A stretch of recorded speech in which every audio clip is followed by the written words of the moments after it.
Thank you very much, Alexi. And I might just remind people who are not speaking just to make sure that they do go on mute.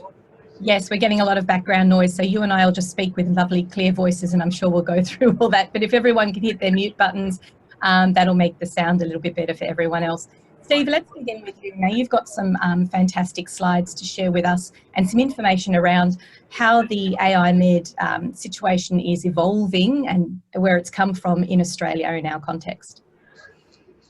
Well, thank you very much. Look, I will share some slides with everyone just so they can we can sort of set the scene.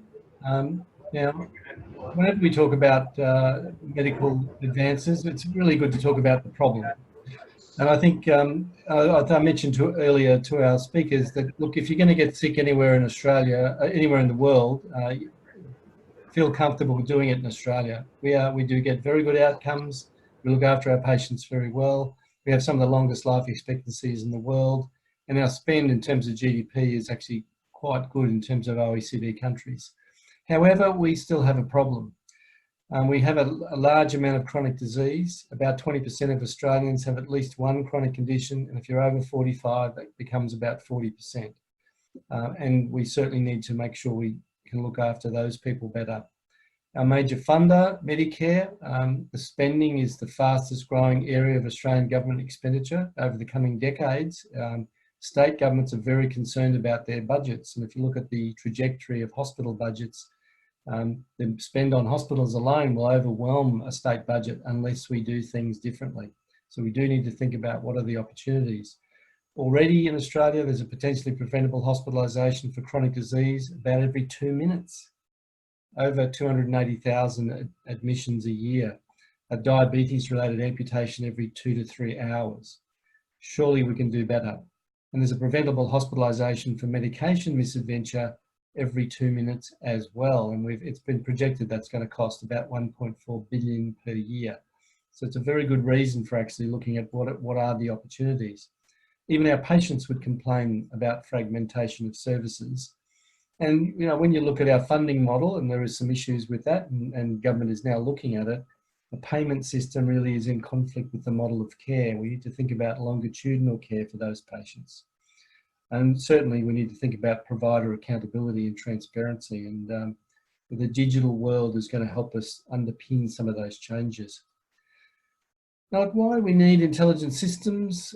Well, it is because of the amount of information that's becoming available all over the world. On the top right hand side of that slide, we point out that more data has been created in the last 2 years than the entire previous history of the human race. And that's going to accelerate. By 2020, and that's only next year, it's been estimated about 1.7 megabits of new information every second for every human being on the planet. Now, it's just impossible for a clinician to actually keep that all front of mind. The worst part of it is we don't even know that we're missing out on information relevant to our patients. And that gap, as I've said there, potentially injures patients. So we're going to need to be able to reflect on that data and be assisted in the decisions we make as clinicians. And I'm a GP, and you know, we certainly need that. What else is happening about the patient in the rest of the system? We haven't even talked about genomics or genetics and precision medicine. Look, I thought I'd touch on the My Health record. What is the information that's there? You know, are we ready in Australia for artificial intelligence to look at some of these things and to assist us? Well, the answer is that the amount of information is building up. The My Health record aggregates information from general practice, hospitals, specialists, pathology and X-ray, allied health, actually not so much yet, but certainly in the future, and pharmacy. Some of that's a passive upload, so it's happening because as a byproduct of us interacting with the health system in this country. Path and DI, for example, discharge summary from hospitals, automatically go to your My Health record if you have one. There's a rich data set there. And some doctors have said to me, if we only knew just the prescription records, how much better could we make decisions? Could we know what the patients are taking? We'd know what they're allergic to. And we'd also know what their conditions are, because most of the information about a patient can be deduced just from that one data set. but there are so many more data sets that don't fall inside that boundary. Well, this is a very busy slide, but it's one that was created because of the National Digital Health Strategy, and it talks about where we are today and where we want to be.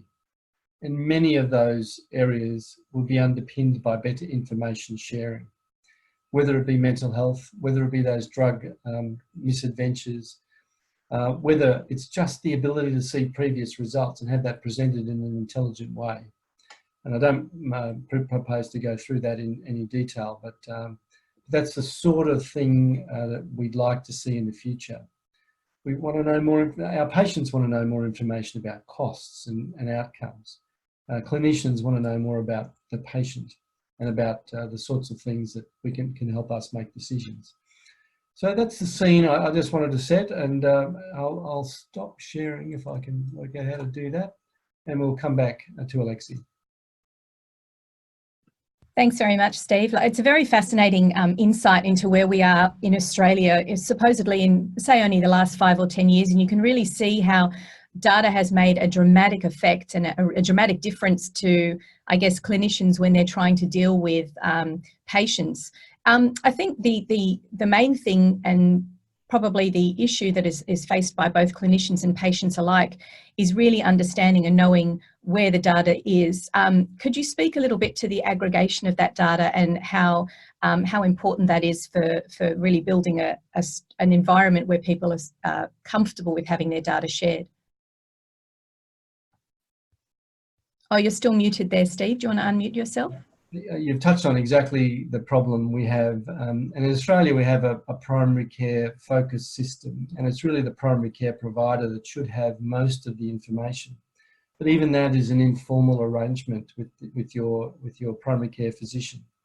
We do gather information from hospitals, we do gather information from our specialist colleagues about the patient, but we really don't have all of the information. And when a patient sees me, when a patient sits in my room, they expect me to have that information at my fingertips. They often ask me about when they saw the cardiologist last week, you know, what was the recommendation? Do I know that their medications have changed? It's interesting, it's very interesting that people expect that to be the case, and it's really not the case. And turn the coin around the other way. When people get to the emergency department, they only have the information that's in front of them, not all of the information. And we are trying to improve systems to share that information in real time. And it comes back to a whole lot of questions that we probably can't deal with today, and that is, who owns the data? And I reflect, when I graduated from medicine, you know, my data was an aide-memoire for me to treat my patient. When I joined a group practice, I realised, gee, if I had my data in a organised way, my data can help our practice treat our patient. So if I shared it with my colleagues, that would be a good thing. And then I figured out, when I was able to write electronic referrals to my colleagues, that my data can help my patient get a better deal from those I refer to. Today, the data that I collect when I see my patient should be able to help my patient get a better deal from the system, even when I'm not there. Sorry, Steve, there's just one other question I just wanted to ask you, which was something quite interesting that came up in the preamble that we had for this discussion before we go to Anthony's slides, which is talking about that critical mass of information. I think that's really fascinating, and to really know the tipping point of when data becomes useful. Could you talk to a particular example that you might have where data is incredibly useful and can really make a difference to the lives of the patients and the clinicians? I certainly can. I might share one more slide, just to give you an example, if I can do that.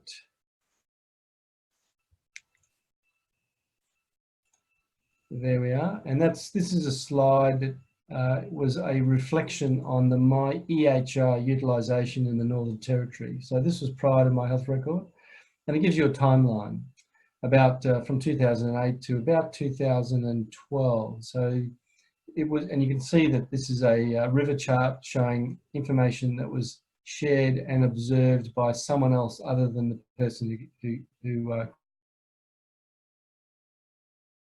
created the 2008, 2009, 2010. When it got to a point where 50% of the target group had useful clinical information, there was a surge, a dramatic surge in the amount of information that was actually viewed by another player. And it just lets us know when we get to a critical mass, when there's more useful clinical information on more than 50% of the target population, is a dramatic increase in utilisation. In fact, they stopped recording it after 2014 because it was expected that information would be there.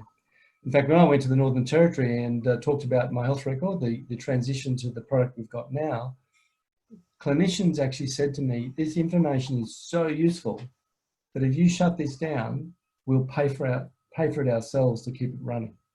Just knowing what happened to the patient 2 weeks ago, even their weight 2 weeks ago when you're in a renal unit, is really useful information. Well, that on the ground clarification is I mean, then nothing says it more than just people really experiencing that and saying, look, we need this and we see how important it is on the ground. So we'd be willing to, you know, fork out of our own pockets because we can really see the value. Anthony, let's turn to you now. I'd love you to do your presentation and explain to us a little bit about your background and how it is that you've become so passionate about the movement and why you are indeed the champion for the AI Med movement. If you want to introduce yourself and let us know, that'd be great. Sure. Well, I am a practicing pediatric cardiologist, and I've always been interested in statistics and databases, and realized about 10 years ago that the world of data science has totally changed. And being so close to Silicon Valley and being a privileged student, I went back to school and went through a program in data science and artificial intelligence, and has been an incredible journey for the last, especially the last decade. And I really do think we're on the cusp of an amazing paradigm shift in medicine, and for the better of patients as well as clinicians and basically everybody on the planet. So greetings from Southern California, and we were all just watching the sunset just a few seconds ago, but looking forward to coming across the Pacific to see all of you in about 10 or 11 days. So you probably are seeing in the news quite a few feats of AI. We heard about the human champions being defeated by AlphaGo software from Google, and this just came out about a week ago. What the gravity, what the weight of the cube is. All of these things that is basically doing the Rubik's Cube in less than 4 minutes. And this is just, you know, an example of where things are headed in the future. Let's see. Just want to see, maybe we can get some sort of survey or response from the attendees of this webinar. How many people would be comfortable riding an autonomous driven vehicle versus autonomous flying vehicle, and versus having their appendectomy done by a robotic surgeon entirely without human intervention? So when I ask these questions, I find that there is what I call an automation creep, that through the last 3 to 5 years, slowly but surely, people are accepting the first and maybe even the second. They still have a lot of reservation about a robotic surgeon doing an operation or having deep learning reading their MRIs entirely without human intervention. But I think I'm starting to see hands go up with the third part, which is the part that relates to AI in healthcare. So a little bit about myself. I'm a practicing pediatric cardiologist, and about 10 years ago, as I mentioned, decided that AI is going to be a significant part of our future. This is a selfie that I had to take next to Alan Turing's typewriter at Bletchley Park, who I consider obviously the father of artificial intelligence. And this is a trip to DeepMind in London, which is now part of Google, and just discussing healthcare. And I think I'm very encouraged by discussions with all of these companies that are in AI, that part of the resource and the talent should be devoted to healthcare. So the definition of AI, for those of you who are not familiar with the definition of AI, is, I think the first and the best definition is by Marvin Minsky, a computer scientist, who said the science of making machines do things that will require intelligence if done by, I'm going to correct this, instead of men, I'm going to say just humans. A friend of mine challenged me to put artificial intelligence in healthcare on one slide. So here it is. We're talking about robotics, and I know the lay press, they'll think of AI as just robots, but in healthcare and in AI in general, it's going to be a relatively small part of artificial intelligence. Cognitive computing, as exemplified by IBM Watson, as well as natural language processing, will be a bigger and bigger part of healthcare, particularly with the use of virtual assistants and chatbots. Classical machine learning will play, I think, a very major role in how clinicians will use data. Another aspect, so that's supervised and unsupervised learning. Another aspect of classical machine learning that I think is vastly under leveraged right now is robotic process automation, which is simply using algorithms to do the mundane and tedious work that you see in healthcare that contributes to a lot of inefficiencies and inaccuracies in healthcare administration. And lastly, I think, you know, one of the more exciting parts of artificial intelligence is the available methodologies under the umbrella of deep learning, which includes convolutional neural network, or CNN, for medical image interpretation. And that's getting a lot of publicity right now. There's also deep reinforcement learning that will, I think, be a game changer for all of us that practice in clinical venues that require very rapid decision making and support, and recurrent neural network for the ICU care as well. Now, why all the excitement about artificial intelligence in the past few years? Everything started happening probably after about 2010. One element was the sophistication of algorithms that has spawned the deep learning algorithms. A second element is the cloud computing capabilities that's really blossomed since also about 2010. And lastly, thanks to the gaming industry, we have the proliferation of computer chips that are very powerful, including the GPU. And lastly, in healthcare, the data tsunami that's now occurring in healthcare. And it's commonly quoted and said that about 80% of healthcare data was synthesized in the last 3 to 5 years, especially in the imaging area. So where are we today is basically a narrow task specific AI, or what we call weak AI or narrow AI.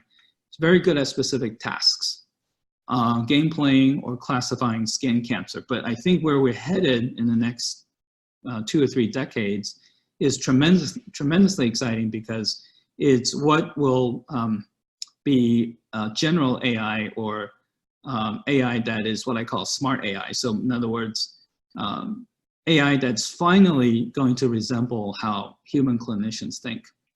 There's also some confusion and perhaps hesitation about what to call the different types of AI. And unfortunately, they all start with the letter A, so adds to some confusion. The first type is assisted artificial intelligence, and that is sort of exemplified by the iRoomba vacuum cleaner.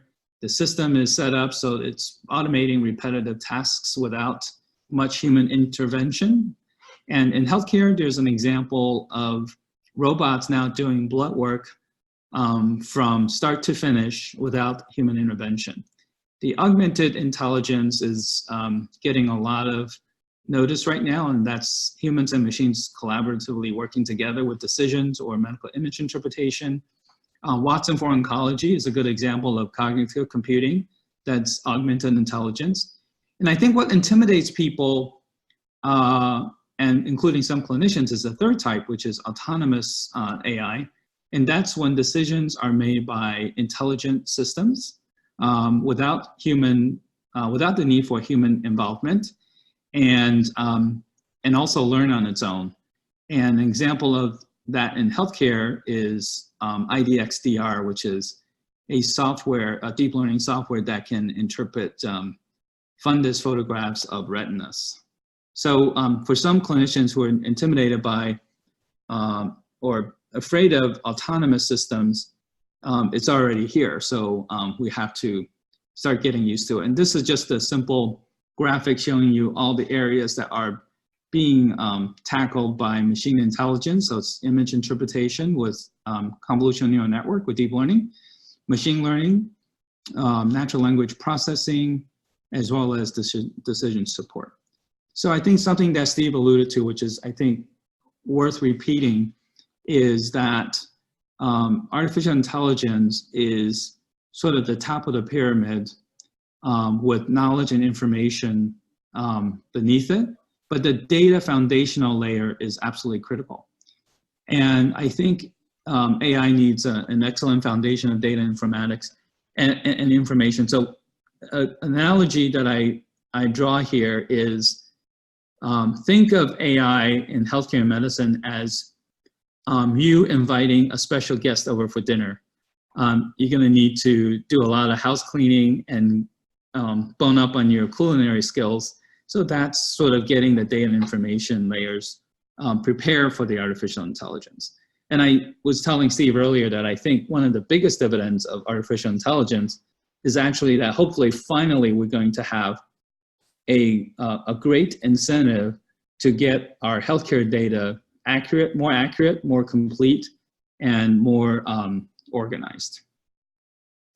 So the problem is that there's a lot of hype versus reality. Biomedicine is very complicated. It's nothing like the game Go that you see on the right that my daughter's trying to play.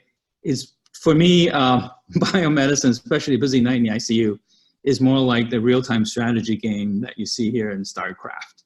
So we need to find AI systems that will be doing much more than convolutional neural network that you see in the bottom right, which is interpreting medical images. We need AI that's good enough to think like a clinician and react to very, very busy environments and with very, very complicated patients, and many of them. So I thought it would be interesting, since I'm coming to Australia, to talk a little bit about AI and the world at large. So these are the 5 countries that are considered, based on the number of AI startups, the most active in the area of AI. So that's the US, China, the UK, Israel, and Canada. And if I blow up the list of top countries, you can also see the EU countries, as well as Japan, India, are not too far behind. And then since I'm coming to Australia, you see Australia's 16th, so it's easily in the top 20. And then if you look at cities or epicenters for AI, San Francisco is #1 by a large margin. And then London, Tel Aviv, New York, Beijing, and cities in Asia as well. So I'm lucky that I live close to Los Angeles and have fairly easy access to San Francisco, and I think see a lot that's happening in the AI world without traveling too far.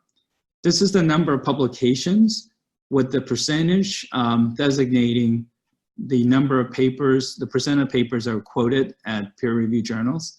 So you see, while China is publishing now more than the US or other countries, the percentage of papers that are being quoted by international journals is still less than some of the other countries. But nevertheless, I think China and US are definitely leading the pack in terms of publications. And if we do a direct comparison between sort of the 2 superpowers of AI, between China and US, and break it down in terms of different categories, what you see is something interesting, that the US leads in certain areas, such as natural language processing, machine learning and deep learning, and computer vision. China leads in robotics, and also some of the areas like speech recognition. So the bottom line here is that even though there's been a fairly wide difference in natural language processing and deep learning, this gap is closing very, very fast. And one of the reasons is that China is investing heavily into AI and now has close to 50% of the equity funding that has been going into AI companies. So what about AI application in medicine in terms of the global picture? So this is a pretty realistic projection that AI and startups in the healthcare sector is going to grow at a very, very fast compounded annual growth rate of 40% through at least the next 2 or 3 years. So you're going to see a lot of capital going into AI in healthcare. And this is shown again in a different format that, and I have data now going into 2019, this acceleration of funding that's available has not slowed down. So one way we can also look at the global picture of artificial intelligence and application in medicine is the presence in the higher tier academic journals, which was relatively quiescent, I think, until about 3 years ago. Now you're seeing articles routinely in JAMA, Nature, as well as Lancet. So I think even the relatively conservative journals, academic journals, have really now been seriously interested in publications. So I've been to China and been to UK several times now to try to put this table together in a very basic format, looking at 5 parameters in terms of AI in medicine growth. One is the availability of organized and complete data. And I think in that category, I have to give the edge to China that has simply large volumes of patients. And even if the data is not more complete than the other 2 countries, it's certainly the sheer volume of data. I'm involved in a study with a Chinese organization and has millions of patients, not hundreds of thousands. Now, I think if there is difficulty in access healthcare, that access need is a stimulant for AI in healthcare as well. So in China, as you probably know, most patients literally do not have more than 3 minutes for their physician visit. So I know Steve talked about access before. So I think having such an access need really will stimulate AI in healthcare. Now the US and the UK do get a star in my mind for the AI manpower coming out of Silicon Valley for the US and also coming out of London and the UK, and as well as the pure AI academics. Again, the US has a lot of AI research out of the companies, and the UK has DeepMind at Google that does a lot of research as well. And then if you look at governmental support, I think both China and the UK deserve a star for a very public declaration of support for AI, including AI in healthcare. So since I'm coming to Australia, I will be very interested in filling out this table with the help of my Australian colleagues and see where Australia, how Australia compares with the 3 AI superpowers and AI in medicine. So I know Stephen and I independently came up with this graph. I think we've been in the evidence-based medicine era for the last 3 decades. To go to the next 2 or 3 decades, we really need what I call intelligence-based medicine, because the expectation of precision medicine and population health is going to demand, place a very heavy demand on data and information in a very organized format, and with very, very heavy use of analytics and artificial intelligence. So I think the future looks bright for artificial intelligence. And if you need a simpler graphic to follow what I just said, so evidence-based medicine is the top. What's the ice mass above the surface? And think of intelligence-based medicine as the entire mass that's underneath the surface.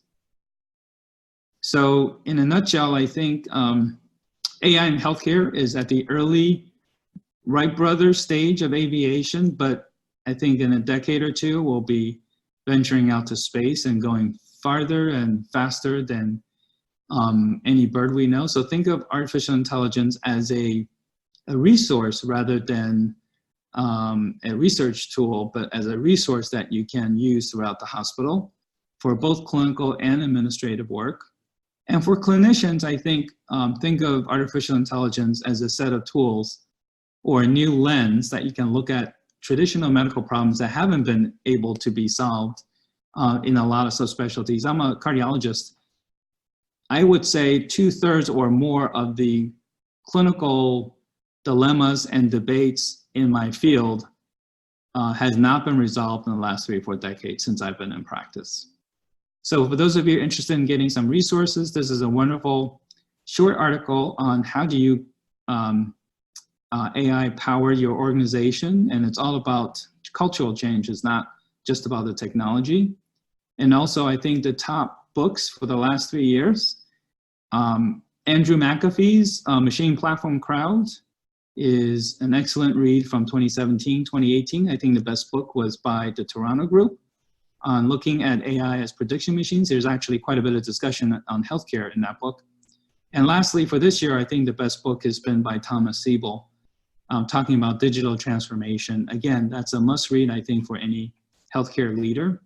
And also here's the URL for a website that has an ebook that I've been working on for the last couple of years, which evolved into a hardback book that is now in production by Elsevier. It'll be out in January of next year. And all the talks and lectures and interactive sessions from previous years of AI Med are also available on the website. And AI Med is different than a typical medical meeting. It's a fast-paced, highly interactive kind of meeting with a lot of audience participation. So I think you will really, really enjoy the different format. And there's my contact information. And in addition to the Sydney meeting, I'd also like to welcome you to the December meeting in California. It's going to be 11th to the 14th at the Ritz-Carlton. We usually have about 500 plus people with representation from about 25 countries. And for those of you who are coming, the discount code is my favorite secret agent 007. So I think the arc of AI is leaving. So please don't be left behind. So someone asked me what SQ is, that status quo. So love to see you in Sydney in less than 2 weeks. Thank you. Thank you so much, Anthony. That was absolutely fascinating to see a real journey that I guess the world is going on when it comes to AI Med, not necessarily just us in Australia. I'm fascinated to see the level of industry and government funding that goes into the AI Med movement, but also just the funding that goes into technology in general and how that can clearly show how far in advance countries have come as a result. Yes. We've got a really great question here from Tim that I wanted to just start off the discussion with, which is, how can we encourage and facilitate greater AI in health, but at the same time ensure that it is safe and of high quality? Obviously here we've got a fantastic governance in place. It's always been very robust, I believe, to the point where in a way it's limited our ability to share data and therefore make the most of the data itself. How do you balance that out with innovation and rapid diffusion and good clinical governance? Let's start with you, Steve, in relation to that. Look, thank you, and I think it's a really good question, and I think I think we can. You go back in history, and we've asked IT providers who've been supporting healthcare to build bulletproof data repositories. In fact, all of the big hospital providers, most of the GP, primary care providers, most of the software production houses, we've said, build a repository, make it bulletproof, make sure no one gets access to this data. It's really important that you do that. And we've seen a transition over the last, well, probably decade, and it's kind of dawning on the rest of the world, and the investment starting to underpin that. Well, actually, you know, that data repository, well, we'd like you to share that for the benefit of the patient. So we want to crack that brick wall that you've got on your silo. We want to make a pipe in there. We want to make sure you can share that securely with others. And of course, the instinct of some of the big players is, well, what do you want it to do? I'll just build another bit onto my service. But we can't get best of breed and share properly, and we can't get the innovation unless we actually have a way of sharing data out of these big repositories. And I think that's changing. The problem we have is privacy and secrecy. Health information is certainly private, but it isn't secret, and we do need to share it. And of course, then you need a language, a method of sharing. We need to have some sort of data standard. We need to get that data, turn it into information and turn it into intelligence. You can't do that easily if you send a message and it can't be interpreted. So a lot of the groundwork is being done. You know, even our Australian driven communication protocols are starting to be used worldwide about how do we take a message from one system, deliver it to another, and have it delivered with context so it can be interpreted. As we've heard, some of the cloud computer processing is allowing enormous ability to process that on the way and, you know, deliver something that's effective. So we're seeing a transition from that privacy and secrecy argument to a data repository siloed thinking to a interoperability and data sharing, although securely thinking, starting to happen.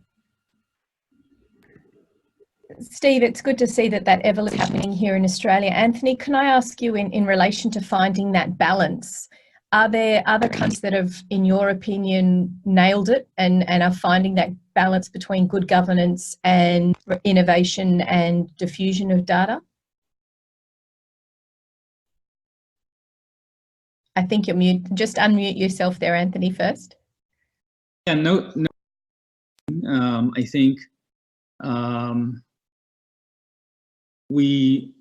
every country has parts of it right, but not all the parts together in cohesion.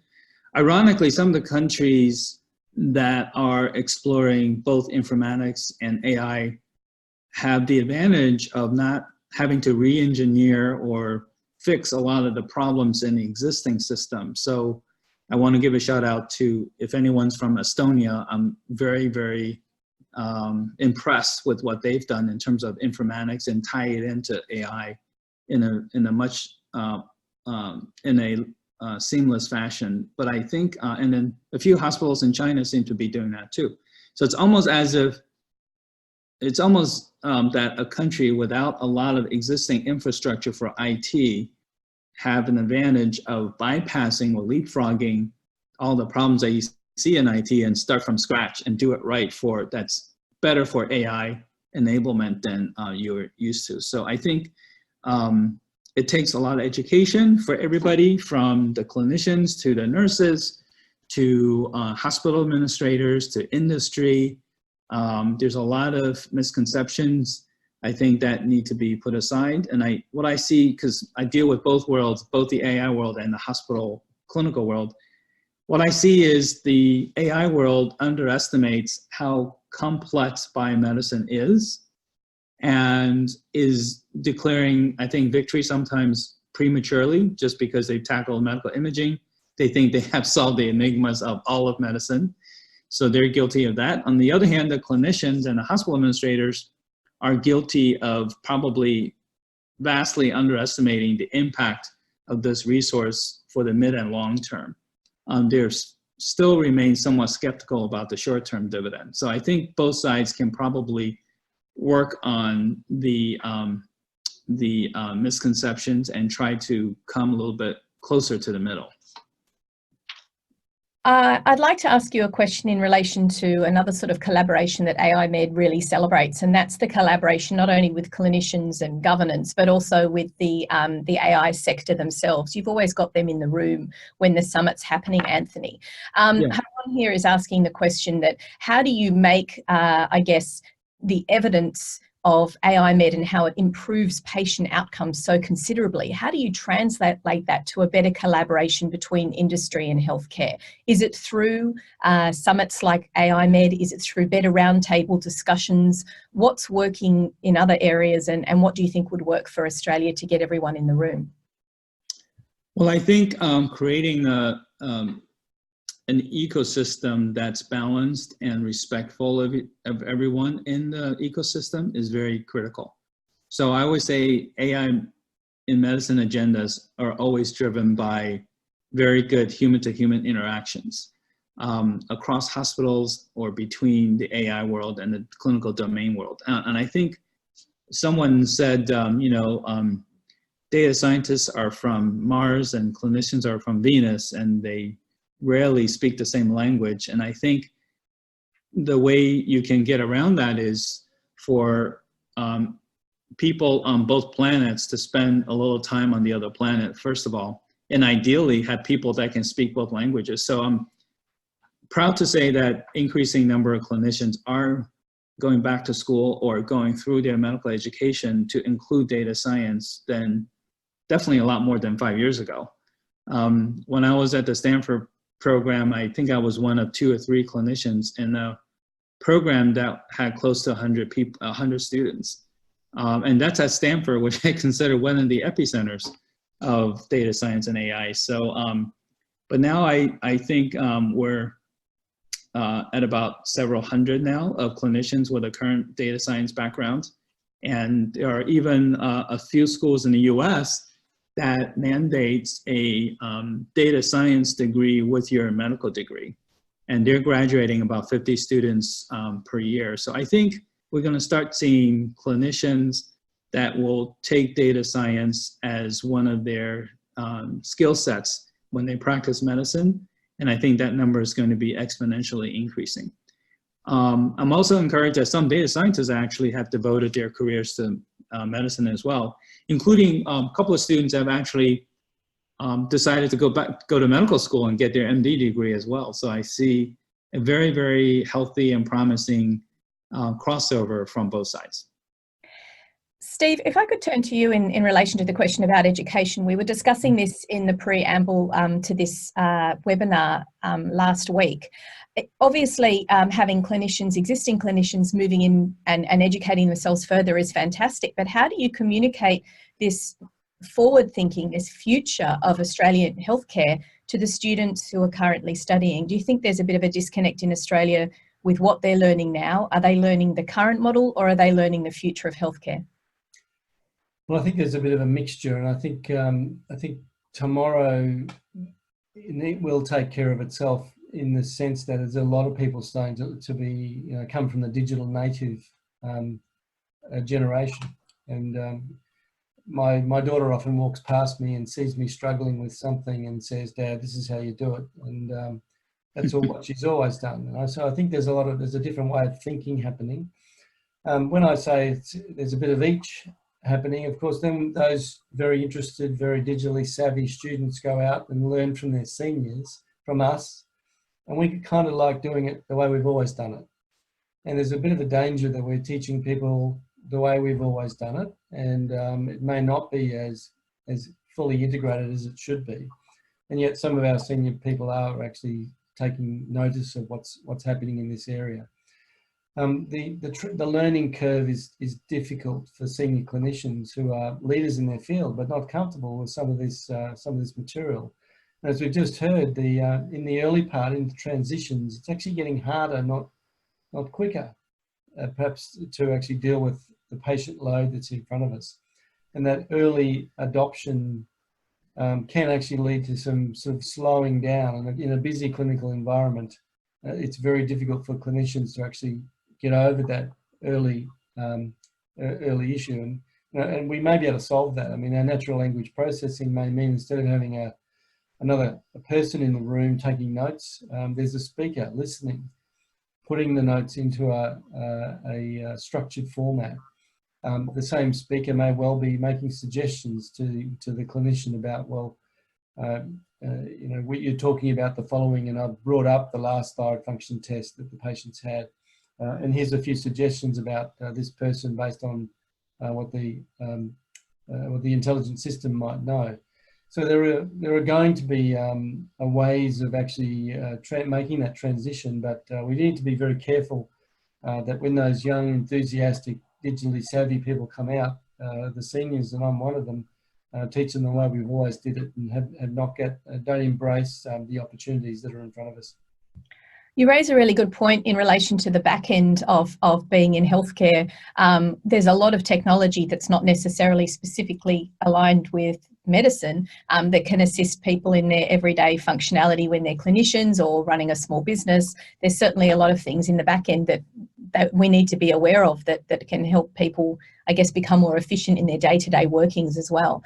I just wanted to ask a couple of technical questions, if I may. Some good questions here that are coming through in the Q&A session. Thank you very much to all the attendees who are giving us some really meaty questions. A question in relation from Christine about what do you believe the role of blockchain tech will play in data storage and sharing into the future? Anthony, if I could turn to you in relation to that. Yeah, I think I get that question quite often these days. I think it's going to be exciting to see a more intimate coupling between AI and blockchain to really take advantage of the strength of both areas. So if you think about AI, it has this unfortunate black box perception, and that data is kind of locked in and it's not really clear to people, particularly users on the clinician side, what it's doing. And I think part of that has to do with data privacy and data distribution. And I think blockchain is going to be able to democratize that and decentralize that to really reassure people that may have issues with data privacy and security. So I think it's a welcome resource that's going to add, I think, to the portfolio of important tools that we have. Just like other emerging technologies that actually are going to require some AI to enable, and one of the ones I think off to my head is AR, augmented reality, and virtual reality. That's going to be a very important part of the future of education and training of our clinical workforce as well. So you're starting to see a more and more of a convergence of all of these technologies and towards basically solving some of the problems that have been in healthcare for decades that really haven't had a solution.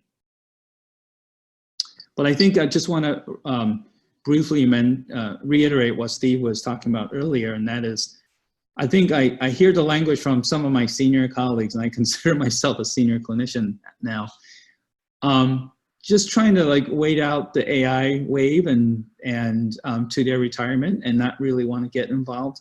And I think, and just counting on the younger generation to lift the burden of AI in healthcare. And I think that's a very unfortunate misconception. I think their wisdom and their decades of experience is actually what's going to, I think, make a difference for AI adoption for the next couple of decades.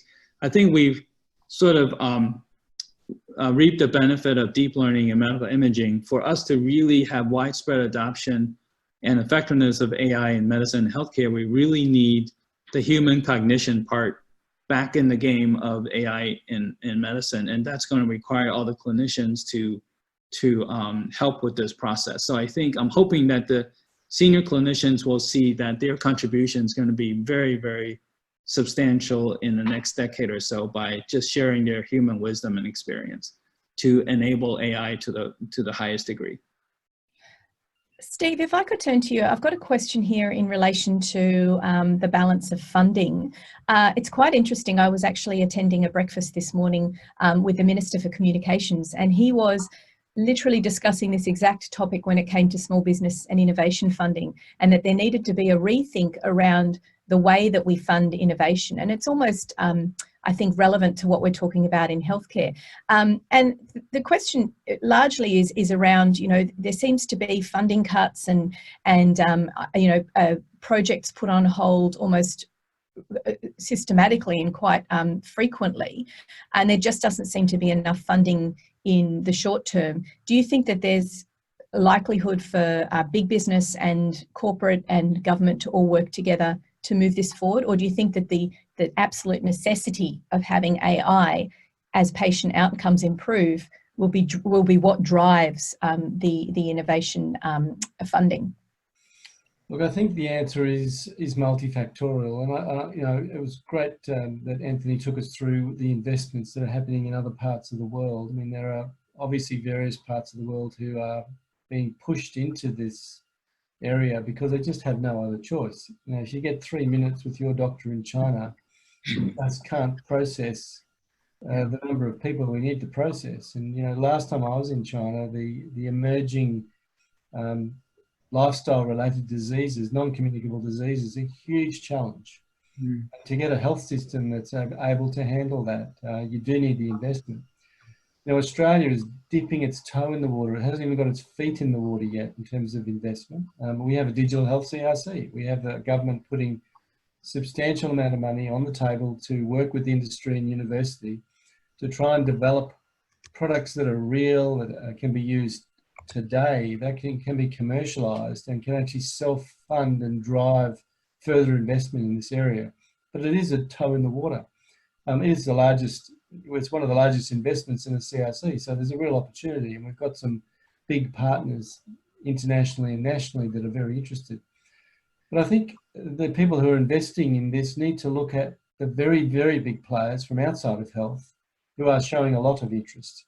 You know, there was an article on Facebook looking at some issues that Facebook was looking at, stimulating Facebook users to look at health prevention, health promotion. And it's available in the US right now to try and improve cardiovascular outcomes. We know that Microsoft's interested. We know that Google with its DeepMind is very interested. We know that Amazon is looking at health because they already know how to process vast amounts of information and draw conclusions from it. From health, we're relatively small players, but I think as those interests start to coalesce, and you know, the consumer will actually see that they have a choice. Do I go to a doctor who works with AI and I get all of my information analysed, or I go to a doctor that doesn't? And maybe that choice is going to drive interest. And we're often asked, is AI going to replace doctors? Well, I think doctors who use AI will replace doctors who don't. And I think that's going to start to drive much more focus on, you know, how do we use data for the benefit of our patients. It raises a good point. It goes back to what Anthony was saying earlier about, you know, the more experienced doctors, still we retain that knowledge in the healthcare sector, and they begin to teach the younger doctors who are coming through, but then the young doctors come through with their more digital native scenario.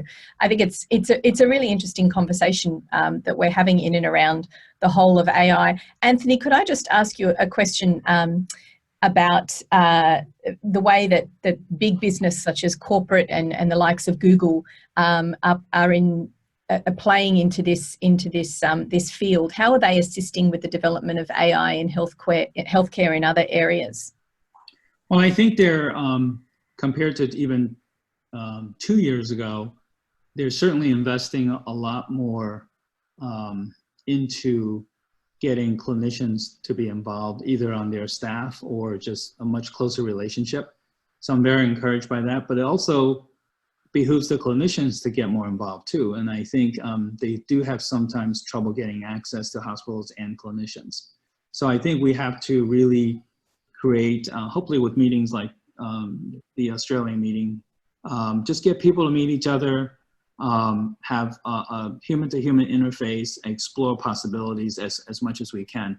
So I think that's a very, very critical part of this. And then I think the finances sometimes find a way of working themselves out, and just what you can do is start a pilot project, explore the possibility, get the clinicians to get used to what machine learning can and cannot do. And I think an area that's vastly underexplored is how to save money on the administrative side of medicine and put that money back into clinical medicine. That's usually one of my first suggestions when people are looking for funding, is to convince your administrators that you can use machine learning to improve workflow, to improve staffing, to reduce waste, and take that money and reinvest it into a clinical project that will really make the clinicians' lives easier as well. So I think it's, as I said, it's like putting on a new lens of AI and data science and looking at the hospital and healthcare system very differently than you did before.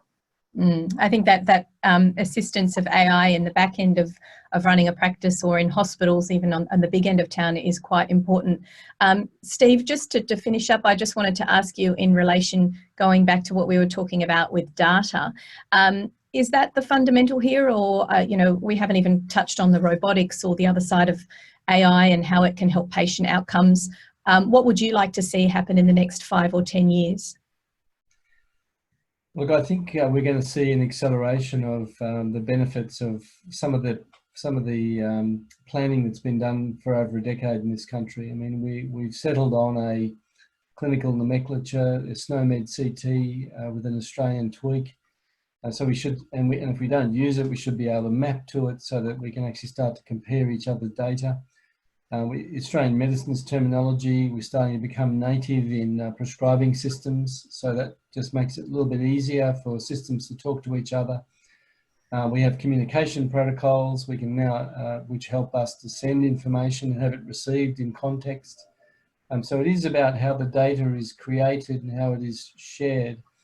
We can identify every person in the country, we can identify every practitioner in the country.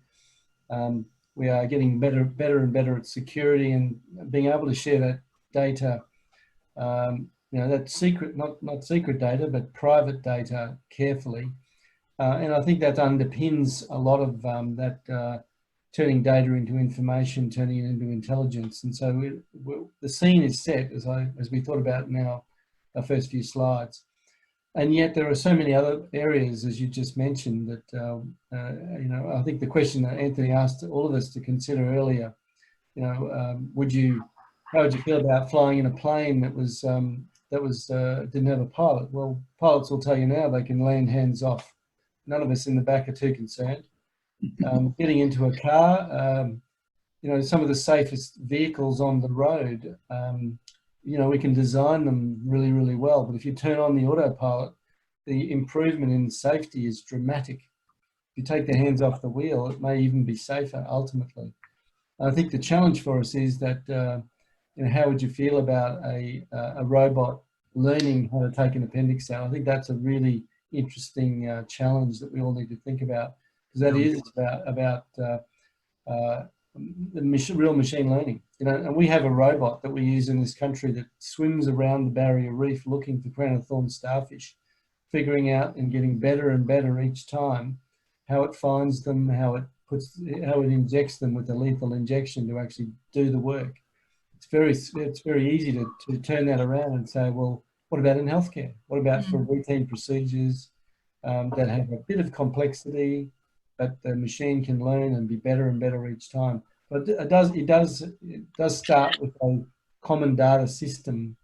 And I know there are people listening saying, well, it doesn't have to, because the smart can convert. But it needs to be data that can be turned into that information, that can be turned into that intelligence.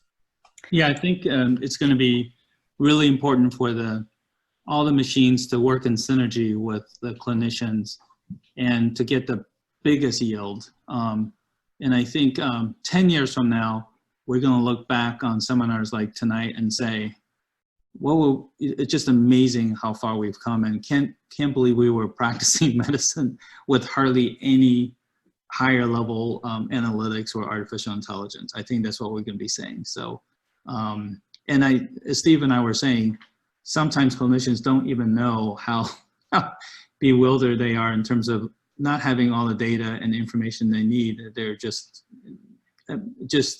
basically thrive on just fortitude and perseverance. And I'm hoping that things will be a lot easier for clinicians in the younger generation.